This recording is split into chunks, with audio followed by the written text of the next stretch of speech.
नमस्कार साथियों, स्वागत है आपका अपने चैनल नितेश पांडे में। इस वक्त मैं एक ऐसी वीडियो लेकर आया हूं जिसमें आपको विज्ञान विषय के हर एक प्रश्न का डाउट खत्म हो जाएगा। विगत वर्षों के 17, 18, 19 हर बैच का प्रश्न पत्र आपको सॉल्व कराया जाएगा। और आज जो भी साथी परीक्षा देने गए होंगे शैक्षिक प्रबंधन की मैराथन क्लास और शांति शिक्षा की क्लास से आप मिला लीजिएगा। जो मैंने लघु उत्तरी की क्लास कराई थी, एक लघु उत्तरी इधर उधर नहीं गया, आप वह चेक कर सकते हैं। और कल भी मैं यह दावा करता हूं, जिन साथियों ने विज्ञान की प्लेलिस्ट नहीं देखी है, विज्ञान की मैराथन नहीं देखी है, गणित की मैराथन नहीं देखी है, आप उन्हें ज़रूर देखिए। और आज का पेपर आप मिला लीजिएगा। हमारी किसी भी प्लेलिस्ट पे एक एक क्वेश्चन फंसा है, टॉपिक के साथ फंसा है, हेडिंग के साथ फंसा है, बहुविकल्पी तक मैंने फंसाए हैं। तो साथियों, यदि आप चैनल पर नए हों, चैनल को सब्सक्राइब करें, वीडियो को लाइक करें और ज़्यादा से ज़्यादा वीडियो को शेयर करें। इस वीडियो को हर एक साथी के पास पहुंचाइए और कल विज्ञान के पेपर में 25 में 25 अंक लाइए। साथियों, रोमेश सर के साथ क्लास एंजॉय करिए। नमस्कार साथियों, मैं रोमेश वर्मा आपका अपने YouTube चैनल नितेश पांडे में स्वागत करता हूं। आज हम देखेंगे जितने भी लघु उत्तरी, वस्तुनिष्ठ, अति लघु उत्तरी सभी क्वेश्चन जितने भी एग्जाम में पूछे गए हैं सभी का अच्छी तरीके से डिस्कस किया जाएगा। तो आइए देखते हैं सबसे पहले 2019 का प्रश्न पत्र। इससे पहले जितने भी 16, 17, 18 सभी का अच्छी तरीके से डिस्कस कर दिया गया है। जिस प्रशिक्षु ने अभी तक वो वीडियो नहीं देखी है वो जा करके देख लें। तो आइए देखते हैं 2019 का प्रश्न पत्र। तो पहला क्वेश्चन है, विद्युत धारा का मात्रक है। विद्युत धारा का मात्रक है। तो पहला ऑप्शन है कूलाम, दूसरा एम्पियर, तीसरा सेकंड, चौथा वोल्ट। तो इसका सही उत्तर क्या है? एम्पियर। विद्युत धारा का मात्रक क्या है? एम्पियर। फिर अगला क्वेश्चन है, हेमेटाइट किसका अयस्क है? हेमेटाइट किसका अयस्क है? पहला ऑप्शन है सोना, तांबा, लोहा, कैल्शियम। तो किसका अयस्क है? लोहे का। इसका सही उत्तर है लोहा। फिर अगला है मिश्र धातु है। पहला ऑप्शन है पीतल, दूसरा तांबा, चौथा जस्ता, तीसरा जस्ता, चौथा टिन। तो इसका सही आंसर क्या है? पीतल। फिर 4 नंबर में है, भारत में एनीमिया के कारण है। एनीमिया के क्या कारण? गरीबी, अज्ञानता, गंदा रहन सहन, उपरोक्त सभी। तो एनीमिया क्या होता है? कोई भी अगर रोग है, कुछ भी है, तो उसमें गंदा रहन सहन, अज्ञानता, गरीबी सारा चीज आ जाएगा। तो इसका सही उत्तर क्या होगा? उपरोक्त सभी। उपरोक्त सभी से क्या होता है? एनीमिया का ये मेन कारण, मुख्य कारण है। फिर अगला क्वेश्चन देखते हैं, उत्परिवर्तन का कारण है। उत्परिवर्तन का कारण है। तो पहला ऑप्शन है जीन परिवर्तन, दूसरा जीवन संघर्ष, तीसरा उद्विकास, चौथा प्राकृतिक चयन। तो क्या कारण है? जीन परिवर्तन। उत्परिवर्तन होता है अचानक परिवर्तन होना, किसी जीन्स में अचानक परिवर्तन हो जाना उत्परिवर्तनवाद होता है। ह्यूगो डुब्रीज जी ने कहा था। तो इसका सही उत्तर है जीन परिवर्तन। ठीक। फिर आते हैं अति लघु प्रश्न पर। अति लघु उत्तरी प्रश्न जो होता है वो 30 शब्दों में लिखना रहता है, ज्यादा से ज्यादा 30 शब्द, इससे ज्यादा नहीं लिखने की जरूरत होती है। पूरा 1 पेज 2 पेज भरने की जरूरत नहीं होती है। तो क्वेश्चन क्या है? पिग आयरन किसे कहते हैं? क्या क्वेश्चन है? Pig iron. तो क्या होता है? वात्या भट्ठी से प्राप्त लोहा पिग आयरन कहलाता है। किस भट्ठी से प्राप्त होता है? वात्या भट्ठी से प्राप्त लोहा पिग आयरन कहलाता है, जिसे कच्चा लोहा भी कहते हैं। इसमें 93% लोहा होता है, 4 से 5% कार्बन होता है तथा शेष सल्फर, फास्फोरस, सिलिकॉन जैसी अशुद्धियां उपस्थित होती हैं। इसका जो है गलनांक कम होता है और भंगुर होता है, जिसके कारण इसमें अशुद्धियों के कारण इसका गलनांक बहुत कम होता है और यह भंगुर होता है। इसका उपयोग पाइप, स्टोरेज टंकी, कूड़ादान आदि बनाने में किया जाता है।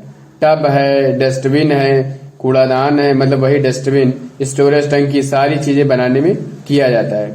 ठीक। पिग आयरन, वात्या भट्ठी से प्राप्त लोहा पिग आयरन कहलाता है।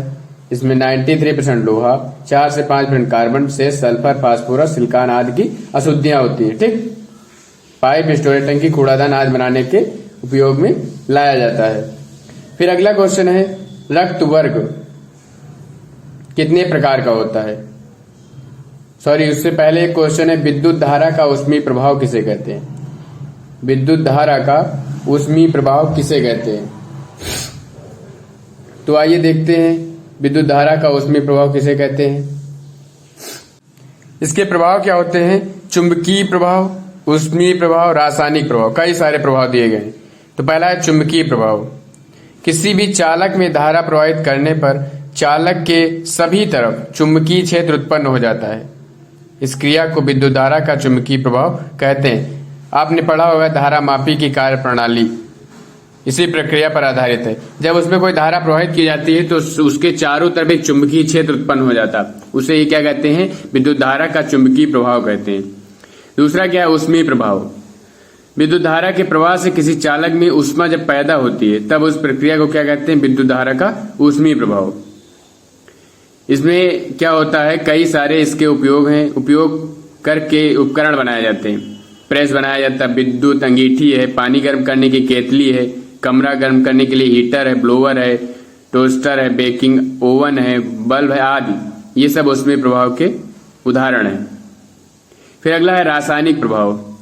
कुछ द्रव जैसे हैं नमक का घोल, अम्ल और क्षार का जलीय घोल, ये सभी विद्युत धारा प्रवाहित करने पर क्या होते हैं? विघटित हो जाते हैं और उनमें रासायनिक क्रिया होने लगती है। इस घटना को विद्युत धारा का रासायनिक प्रभाव कहते हैं। तो समझ में आया चुंबकीय प्रभाव, ऊष्मीय प्रभाव, रासायनिक प्रभाव। आप लिख सकते हैं विद्युत धारा के कौन कौन से प्रभाव हैं? चुंबकीय प्रभाव, ऊष्मीय प्रभाव, रासायनिक प्रभाव। ठीक, फिर अगला क्वेश्चन देखते हैं, रक्त वर्ग कितने प्रकार का होता है? तो रक्त वर्ग कितने प्रकार का होता है? 4 प्रकार का। कार्ल लैंड स्टीनर जी ने इसकी खोज की थी। ये 4 प्रकार का होता है, ए बी और ओ। कितने प्रकार का होता है? 4 प्रकार का, ए बी और ओ। फिर अगला क्वेश्चन है, योगितम की उत्तरजीविता का मत किस वैज्ञानिक ने दिया था? तो योगितम की उत्तरजीविता का मत डार्विन जी ने। किसने दिया था? डार्विन जी ने दिया था। इन्होंने 4 से 6 विचार प्रस्तुत किए थे। संतान उत्पत्ति की प्रचुर क्षमता, दूसरा जीवन संघर्ष, तीसरा विभिन्नताएं एवं वंशागत, चौथा योगितम की उत्तरजीविता जिसे आप प्राकृतिक चयन भी कहते हैं, पांचवा वातावरण के प्रति अनुकूलन और छठा नई जातियों की उत्पत्ति। तो किसने दिया था योगितम की उत्तरजीविता? डार्विन जी ने। थैलेसीमिया रोग के क्या लक्षण? अगला क्वेश्चन है, थैलेसीमिया रोग के क्या लक्षण है? तो यह एक प्रकार का वंशागत रोग होता है, जन्मजात होता है, वंशानुगत होता है। इसमें क्या होता है? हीमोग्लोबिन का निर्माण जो होता है कम होने लगता है। खून में जो विद्यमान रक्त कणिकाएं हैं उनके जीवन की अवधि घट जाती है। इस रोग में लाल कणों का आकार सामान्य से छोटा हो जाता है। इसके लक्षण क्या दिखेंगे? चेहरा पीला हो जाएगा, सांसें फूलने लगती हैं, पेट फूला फूला सा लगने लगेगा, भूख नहीं लगेगी, खाने के प्रति अरुचि, निरंतर ज्वर बना रहेगा, हृदय की गति अधिक हो जाएगी आदि लक्षण दिखाई देंगे। अगला क्वेश्चन है, खाद्य श्रृंखला क्या है? क्या होती है खाद्य श्रृंखला? जीवों की श्रृंखला जो भोजन के आधार पर एक दूसरे से संबंधित हो, आहार श्रृंखला खाद्य श्रृंखला कहलाती है। जीवों की ऐसी श्रृंखला जो भोजन के आधार पर एक दूसरे से संबंधित हो, किसके आधार पर? भोजन के आधार पर संबंधित हो, खाद्य श्रृंखला कहलाती है। खाद्य श्रृंखला में जीवधारी एक दूसरे की कड़ी के रूप में जुड़े रहते हैं। इसमें क्या होता है? ऊर्जा का प्रवाह एक दिशी होता है। ठीक, जैसे घास है, घास को कीड़े ने खाया, कीड़ों को फिर मेढक ने खा लिया, मेढक को फिर सांप ने खाया, सांप को फिर बाज ने खाया। ऐसे ही प्रोसेस एक दूसरे के भोजन के आधार पर संबंधित रहती है। इसे ही क्या कहते हैं? खाद्य श्रृंखला कहते हैं। ऊर्जा का प्रवाह कैसा होता है? एक दिशी होता है, एक दिशी आपस में चलता रहता है। समझ में आए? फिर आगे आते हैं लघु उत्तरी प्रश्न। लघु उत्तरी प्रश्न में पहला क्वेश्चन है, धातु तथा अधातु में अंतर। धातु अधातु में क्या अंतर होता है देखते हैं। गुण के आधार पर हम दोनों में डिफरेंस देखेंगे। पारदर्शिता के आधार पर धातुएं क्या होती हैं? अपारदर्शी होती हैं। और अधातुएं क्या होती है? पारदर्शी भी होंगी, अपारदर्शी भी होंगी व पारभासी, तीनों होंगी। ठीक। नेक्स्ट पॉइंट है ध्वनि। ध्वनि जो होती है, धातु जो होती है किसी भी वस्तु से टकराने पर ध्वनि उत्पन्न करती है और अधातु होती है कोई ध्वनि नहीं उत्पन्न करती है। फिर अगला गुण क्या है? घनत्व। तो धातुओं का घनत्व सबसे अधिक होता है, अधातुओं का घनत्व कम होता है। फिर अगला गुण है गलनांक। धातुओं का गलनांक उच्च होता है, अधातुओं का गलनांक निम्न होता है। फिर अगला गुण है चालकता। सभी धातुएं सुचालक होती हैं, अधातुएं क्या होती हैं? ग्रेफाइट और कार्बन के अतिरिक्त अधातुएं कुचालक होती हैं। फिर अगला गुण है अम्लों से क्रिया। धातुएं अम्लों से क्रिया के साथ लवण बनाती हैं और अम्ल के साथ जो अधातुएं होती हैं वो कुछ नहीं बनाती, मतलब लवण नहीं बनाती हैं। ठीक, ये हुआ धातु अधातु में अंतर। फिर अगला क्वेश्चन है चुंबक के गुण लिखिए। चुंबक के गुण क्या होते हैं? सभी को पता है। चुंबक क्या करता है? सब वस्तुओं को अपनी ओर आकर्षित करने का गुण पाया जाता है। जो लौह युक्त वस्तुएं होती हैं, कैसी वस्तुएं होती हैं? लौह युक्त वस्तुएं जो होती हैं उनको अपनी ओर आकर्षित करने का गुण होता है। कोई भी आप लोहे की कील है या कुछ भी है, उसको आप चुंबक के पास ले जाइए, वो क्या करता है? उसको अपनी ओर आकर्षित करेगा। ठीक। और कई सारे गुण होते हैं। चुंबक को क्या करते हैं? जब क्षैतिज तल में स्वतंत्रता पूर्वक लटका देते हैं तो उसका एक ध्रुव सदैव उत्तर की ओर और दूसरा सदैव किधर होगा? दक्षिण की ओर होगा। ठीक, ये हुआ चुंबक का गुण। फिर अगला क्वेश्चन देखते हैं, क्या है अगला क्वेश्चन? प्राथमिक उपचार के लिए कौन कौन सी आवश्यक बातें जरूरी हैं? प्राथमिक उपचार के लिए कौन कौन सी आवश्यक बातें जरूरी हैं? आवश्यकता के समय तुरंत सहायता करना। क्या होता है? आवश्यकता के समय तुरंत सहायता करना। पॉइंट वाइज लिखेंगे।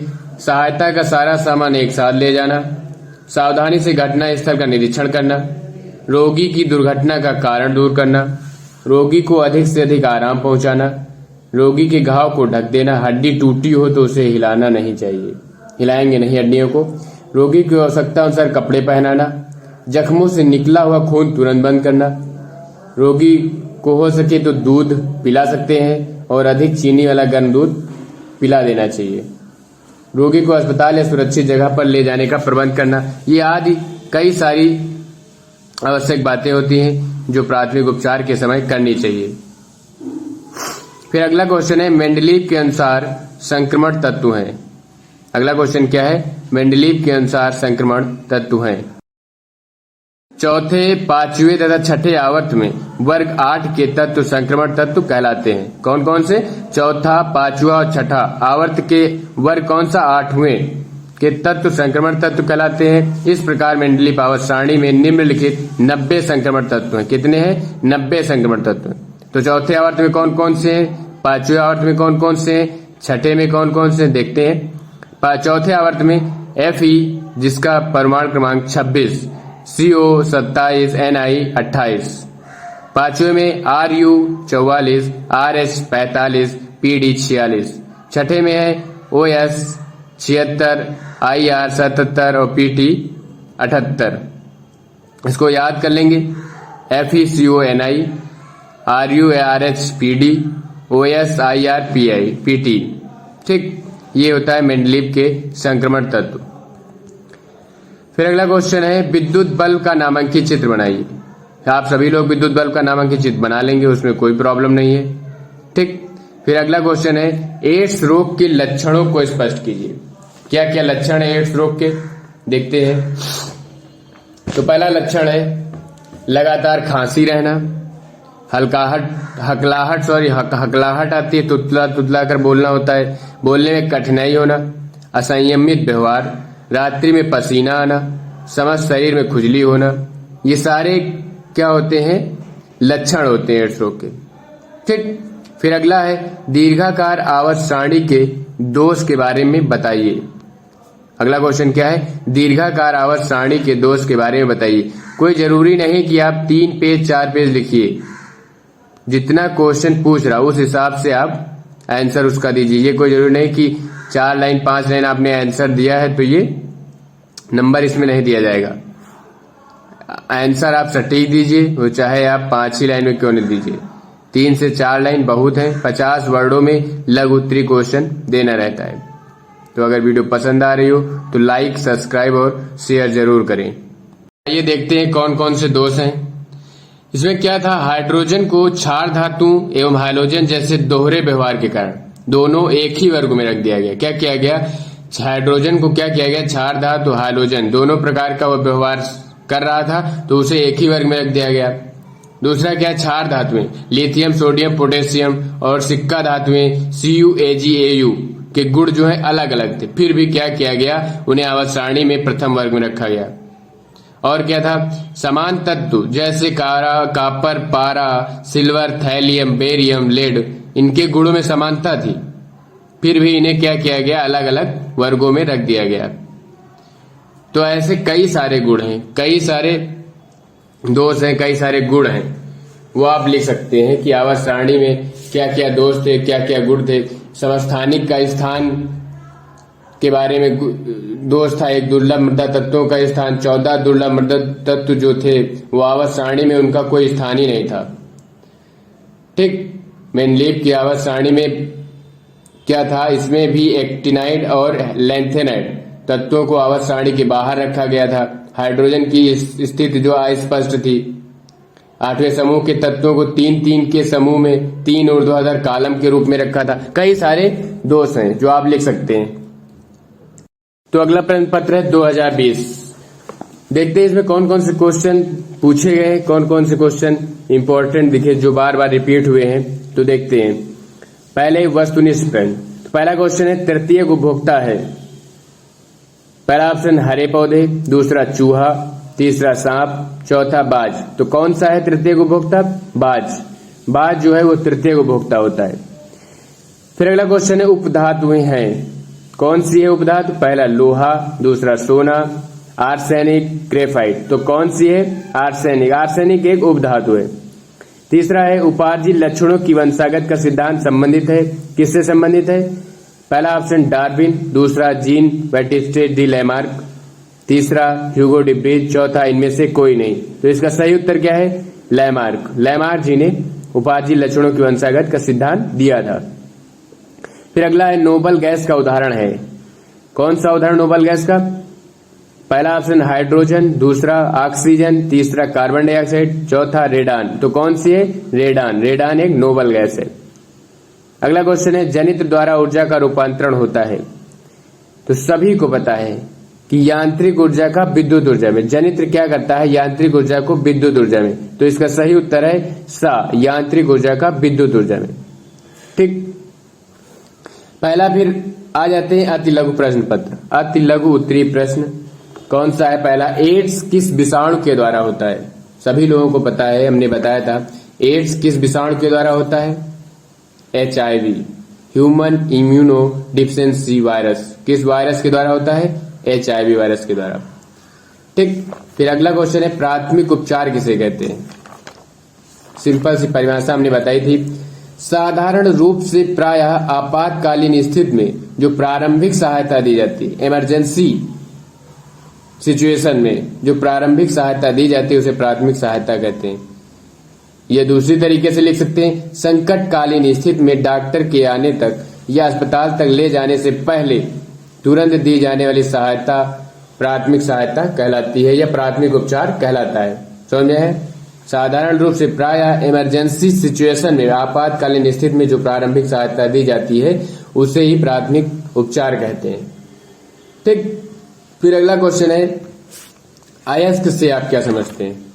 ये भी हमने बताया है, अयस्क क्या होते हैं, खनिज क्या होते हैं, ये सारी चीजें आपको अच्छी तरीके से समझाई गई हैं। तो 2 परिभाषाएं बताएंगे, जो आपको उचित लगे वो आप याद कर लीजिए। जिस खनिज से किसी धातु को प्रचुर मात्रा में अल्प व्यय पर आसानी से प्राप्त किया जाए, मतलब कोई भी खनिज है उससे क्या करते हैं, कोई भी धातु प्राप्त करते हैं तो कम व्यय पर प्राप्त कर ले, वही क्या कहलाती है, वही खनिज को विशिष्ट धातु का अयस्क कहते हैं। तो जिस खनिज से किसी धातु की प्रचुर मात्रा में अल्प व्यय पर आसानी से प्राप्त किया जा सके उस खनिज को विशेष धातु का अयस्क कहते हैं। जैसे लेड कहते हैं, लेड लिखा होता है। लेड का मुख्य अयस्क गैल्ना है। कॉपर पायराइड का कॉपर। ठीक, इसकी दूसरी डिफिनेशन, वे खनिज पदार्थ जिनसे धातुओं को सरलता से निष्कर्षित किया जाता है अयस्क कहलाते हैं। वे खनिज पदार्थ जिनसे धातुओं को सरलता से निष्कर्षित किया जाता है खनिज अयस्क कहलाते हैं। याद आया? समझ जो पढ़ाया था मैंने, सेम वैसे ही आप चाहे आप यहां से याद कर लीजिए या पिछली वीडियो जा करके चैप्टर खनिज एवं धातु से जा करके आप याद कर सकते हैं। वे खनिज पदार्थ जिनसे धातुओं को सरलता से निष्कर्षित किया जाता है अयस्क कहलाता है। ठीक, फिर अगला क्वेश्चन है, रुधिर कणिकाएं कितने प्रकार की होती हैं? उनके नाम तथा किसी एक का रुधिर कणिका का कार्य लिखिए। किसी एक रुधिर कणिका के कार्य लिखिए।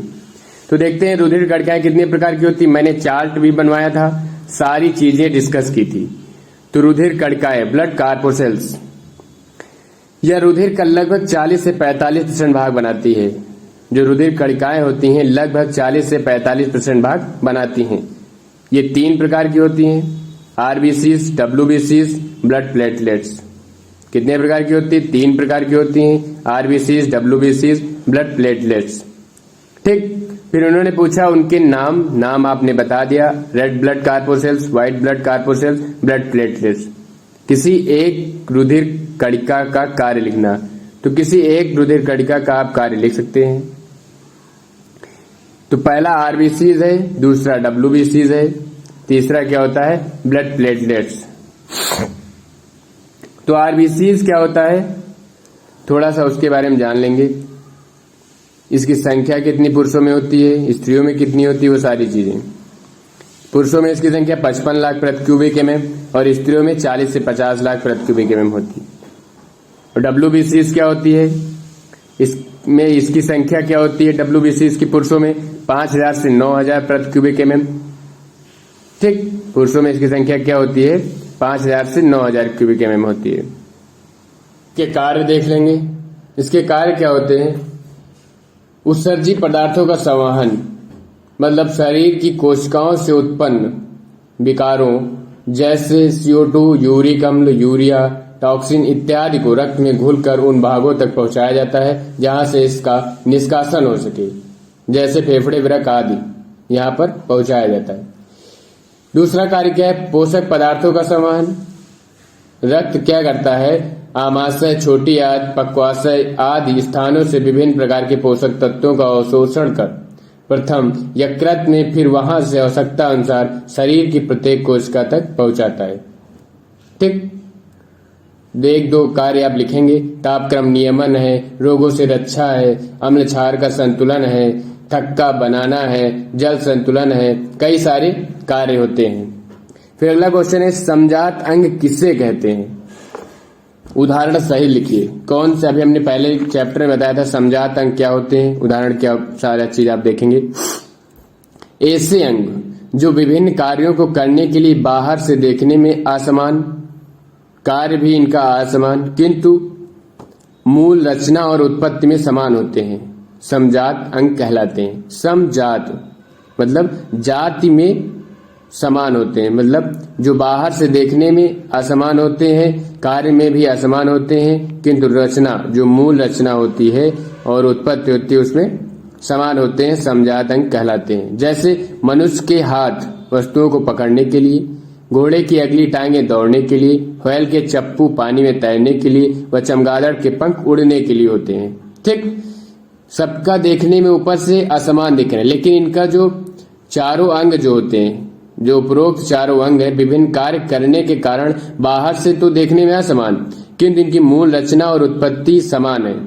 इनका सभी का निर्माण कैसे हुआ? ह्यूमरस, रेडियोअल्ना, कार्पल्स और मेटाकार्पल्स, 4 प्रकार की हड्डियों से मिलकर बना होता है। ह्यूमरस, रेडियोअल्ना, कार्पल्स और मेटाकार्पल्स के द्वारा होता है। ठीक, तो बाहर से देखने में असमान होते हैं और मूल रचना उत्पत्ति में समान होते हैं, समजात अंग कहलाते हैं। ठीक, फिर अगला क्वेश्चन है, किसी परिपथ में 5 एम्पियर की धारा 1 घंटे के लिए प्रवाहित की जाती है, तो आवेशों की मात्रा की गणना कीजिए। तो देखते हैं इसमें क्या दिया गया है।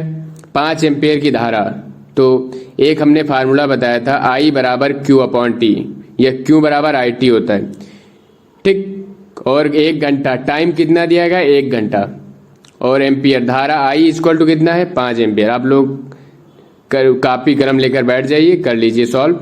बस फार्मूला आपको फिल कर लगाना है। I बराबर Q/T होता है, Q बराबर IT होता है, ठीक। तो I का मान दिया गया 5 एम्पियर और 1 घंटा, 1 घंटे को आप 60 मिनट में चेंज करेंगे।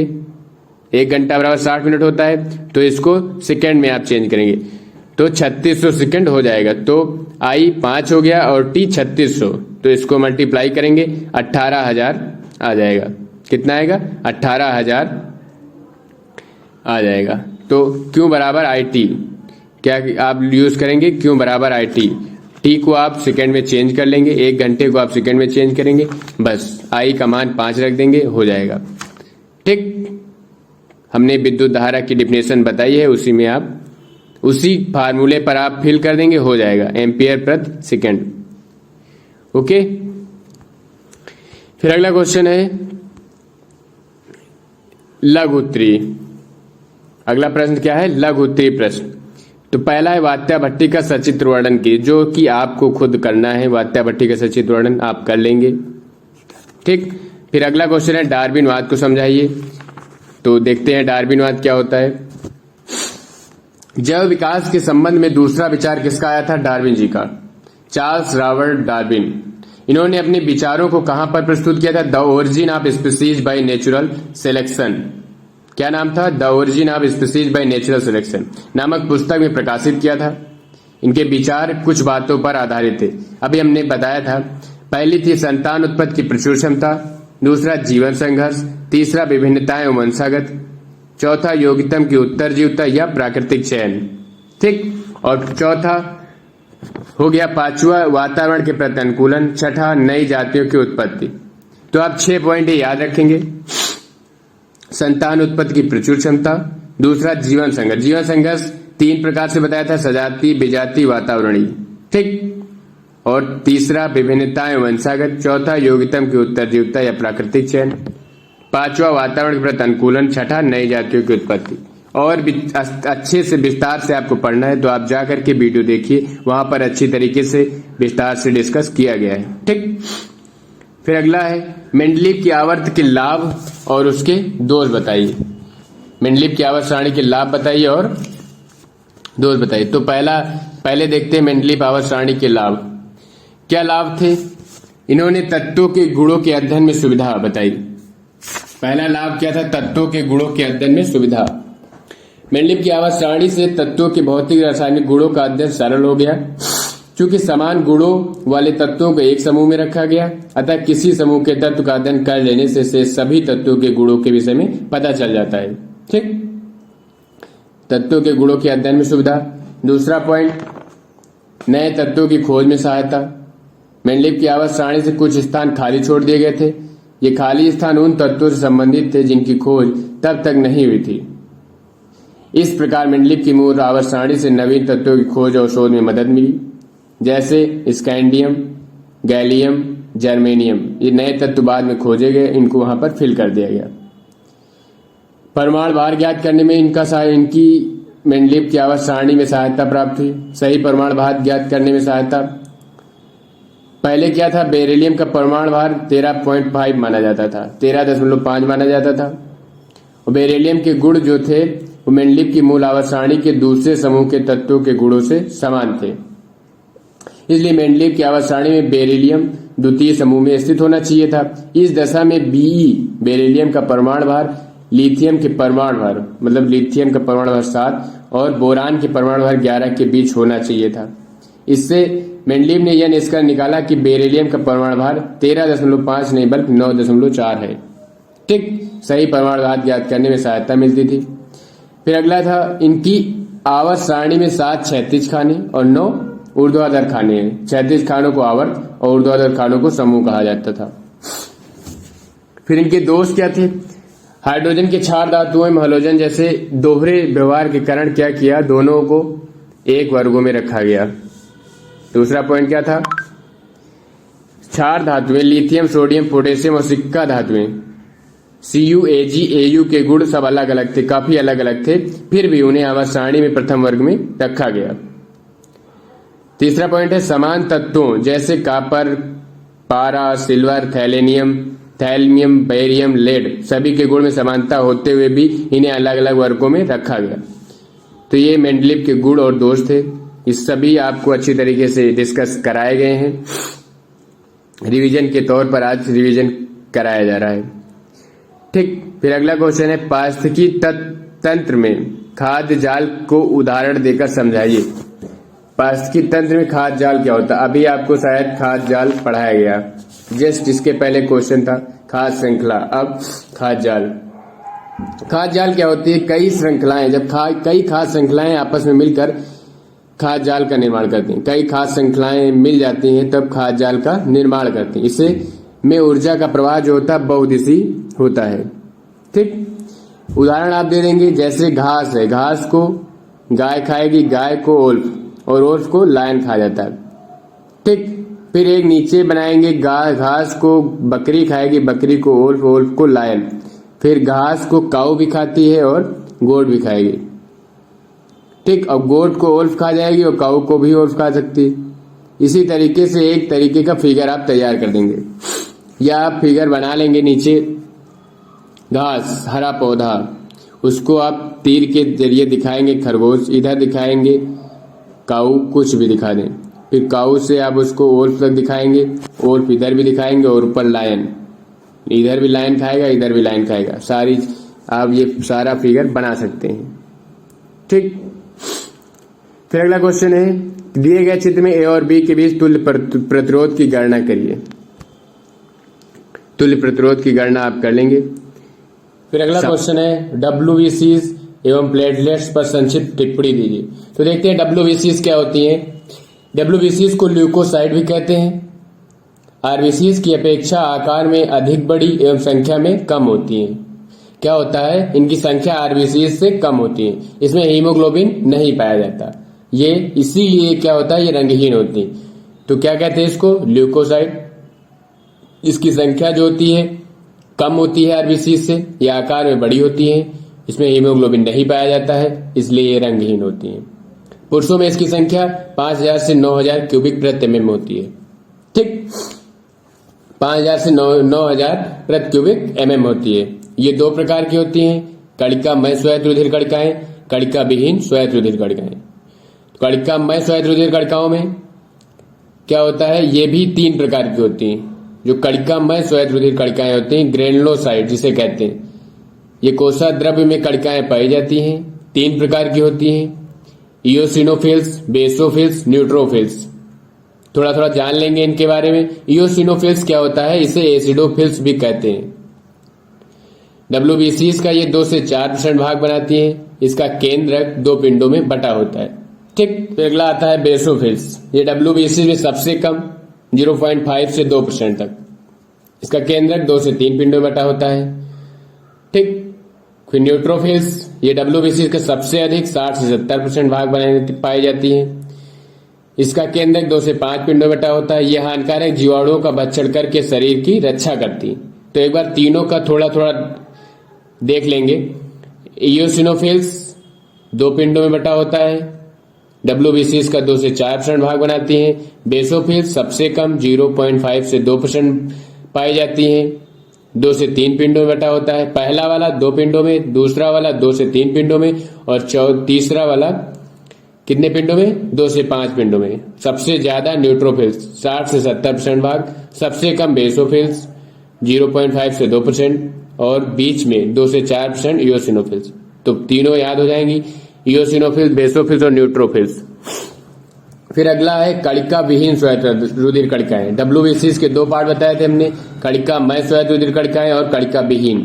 तो कणिका विहीन क्या होती हैं, ए ग्रेनुलोसाइट्स 2 प्रकार की होती हैं, लिम्फोसाइट, मोनोसाइट।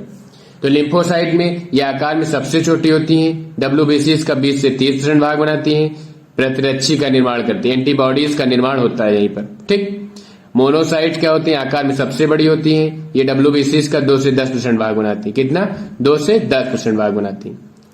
फिर तीसरा क्या है, इन्होंने पूछा था WBCs एवं प्लेटलेट्स। तो प्लेटलेट्स पर देखते हैं, प्लेटलेट्स ब्लड प्लेटलेट्स, इसको क्या कहते हैं? थ्रोम्बोसाइट्स। यह केवल स्तनधारियों के रुधिर में पाई जाती है, इसमें केंद्रक नहीं पाया जाता है। पुरुषों में इनकी संख्या 2 से 5 लाख प्रति क्यूबिक mm होती है। ठीक, ये रुधिर के स्कंदन में सहायक होती है। किसमें? रुधिर के स्कंदन में सहायक होती है। इसका फिगर आपको बनवाया गया है, आप जाकर के वहां से फिगर देख सकते हैं। कैसे इसका फिगर बनेगा, फिगर के हिसाब से आपको जल्दी याद हो जाएगा। ठीक, फिर अगला क्वेश्चन है अस्थिभंग क्या है? क्या होता है अस्थिभंग? इसके प्रकार, इसके विभिन्न प्रकारों का वर्णन करिए। देखते हैं अस्थिभंग क्या होता है। दुर्घटना में यदि घाव आदि लगने के बाद सबसे अधिक आशंका किसी अंग की हड्डी टूट जाने की होती है। अधिकांश दुर्घटनाओं में किसी व्यक्ति के शरीर में घाव हो जाने, उससे रक्तस्रावित होने, हड्डी टूटने और पीड़ित व्यक्ति के शॉक की स्थिति में आ जाने की घटना एक साथ घटित होती है। जब हड्डी के किसी भाग पर बहुत तेज सीधा धक्का लगता है या चोट लगती है तो वह टूट जाती है। कठोर सतह पर जोर से गिरने, पत्थर या गोली जैसे कोई वस्तु के जोर से लगने अथवा भारी बोझ के नीचे दब जाने से अक्सर हड्डियां टूट जाती हैं। तो अस्थिभंग में यही चीज बताया गया। अस्थिभंग हड्डियों का टूटना, कोई भी घटना या गिरना, जो कुछ भी हो, उसके होने से हड्डी के टूटने, मतलब हड्डी का भंग होना या टूटना अस्थिभंग कहलाता है। ठीक, दुर्घटना में घाव आदि लगने के बाद सबसे अधिक आशंका क्या होती है? हड्डियां टूट जाती हैं, टूट जाने का डर रहता है। तो इन्हीं हड्डियों के टूटने की घटना को ही अस्थिभंग कहते हैं। इसके कितने प्रकार होते हैं? कई प्रकार होते हैं। सरल अस्थिभंग, सिंपल फ्रैक्चर, इसमें क्या होता है? केवल हड्डी का टूटना या चटक जाना होता है। दूसरा क्या होता है? विषम अस्थिभंग, इसमें क्या होता है? जब हड्डी टूटने के साथ साथ घाव होने के कारण त्वचा तथा ऊतकों की हानि हो जाती। हड्डी तो टूटी है, साथ साथ घाव भी हो जाता है और ऊतक जो टिश्यूज होते हैं वो डैमेज हो जाते हैं। तीसरा क्या है? बहुखंड अस्थिभंग, जब हड्डी एक जगह से नहीं बल्कि कई जगहों से टूट जाती, कई जगहों से फ्रैक्चर हो जाती, तब उसे बहुखंड अस्थिभंग कहते हैं। फिर कच्ची अस्थिभंग, कच्ची अस्थिभंग क्या होता है? ऐसा क्या होता है? प्रायः बच्चों के साथ होता है। जब उनकी हड्डियों का आघात लगता है तो वह मुड़ जाती हैं और फट जाती हैं, वह मुड़ी ही रहती हैं। मतलब नॉर्मली जो छोटे छोटे बच्चे होते हैं उनमें हड्डियां बहुत नाजुक होती है, तुरंत मुड़ जाती हैं, फट जाती हैं। इसीलिए बहुत सावधानी पूर्वक उनको पकड़ना चाहिए। जो भी कुछ हो, बहुत ही नाजुक हड्डियां उसमें पाई जाती हैं। ठीक, अस्थिभंग क्या होता है, इसके विभिन्न कारण पर प्रकाश आपने डाल दिया है। ठीक, फिर आपको जितने भी क्वेश्चन इसमें पढ़ाए गए इंपॉर्टेंट, सारा आप अच्छी तरीके से रिवीजन कर लीजिए। जो भी क्वेश्चन, कहीं भी कोई त्रुटि, कोई कुछ प्रश्न, कोई सुझाव, कुछ भी देना है वो आप कमेंट बॉक्स में कमेंट करके बता सकते हैं। 1 अक्टूबर से आप सभी की टेट सीटेट की क्लासेस अच्छी तरीके से डिस्कस करना स्टार्ट हो जाए, क्योंकि 28 नवंबर को आपका टेट का एग्जाम है। तो आपसे यही उम्मीद है कि आपको ये वीडियो पसंद आया होगा। तो वीडियो को ज्यादा से ज्यादा शेयर करें, लाइक करें, सब्सक्राइब करें। फिर 1 अक्टूबर को फिर आपसे मुलाकात होगी एक नई क्लास के साथ। तब तक के लिए धन्यवाद।